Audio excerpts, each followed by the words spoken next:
Israel ने Iran के कई हमलों को नाकाम कर दिया है। आपको बता दें कि उत्तर में लेकर के दक्षिण तक के तमाम इलाकों पर ईरान की मिसाइलें वहां पर कहर बरपा रही हैं, लेकिन ये इजराइल का एयर डिफेंस सिस्टम है जो लगातार ईरान के उन हमलों को निष्क्रिय कर रहा है। यरूशलेम टेल अवीव पर हमले की कोशिश की गई है। ये देखिए, ये वो प्रोजेक्टाइल्स हैं जो जॉर्डन के रूट से आते हुए इजराइल पर गिरने की कोशिश कर रही हैं, और ये संभवतः सुपरसोनिक से लेकर के हाइपरसोनिक मिसाइलें हैं जो इजराइल के आसमान में नजर आ रही हैं, नीचे हमला करने की कोशिश। लेकिन नीचे से जो प्रोजेक्टाइल्स हैं, जो एयर डिफेंस सिस्टम है, वो उसे हवा में निष्क्रिय कर रहा है। इजराइल ने खुद को बचाने की पूरी कोशिश की है, इसके बावजूद भी कई इलाकों में उसे नुकसान पहुंचा है।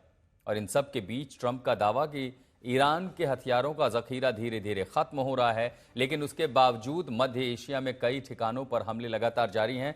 प्रणय से भी यही सवाल लेना चाहूंगा। प्रणय, अगर ईरान का असला खत्म हो गया है जैसा कि ट्रंप दावा कर रहे हैं, तो इन हमलों में कोई और ताकत तो नजर आ नहीं रही है। लेकिन उससे बड़ी बात यह है कि जिस मिडिल ईस्ट में अमेरिका का सैन्य बेड़ा है, उसका नेवल बेस है, उसका एयर डिफेंस सिस्टम लगा है, वो तो ऐसा लग रहा है कि अमेरिका ने जैसे उनको एकदम से छोड़ ही दिया, उनको अलग देकर के खुद को न तो खुद को बचा रहा है, न इन देशों के संस्थानों को, प्रतिष्ठानों को बचा पा रहा है। हो क्या रहा आखिर मिडिल ईस्ट में? इतने कमजोर कैसे हो गए ये सब?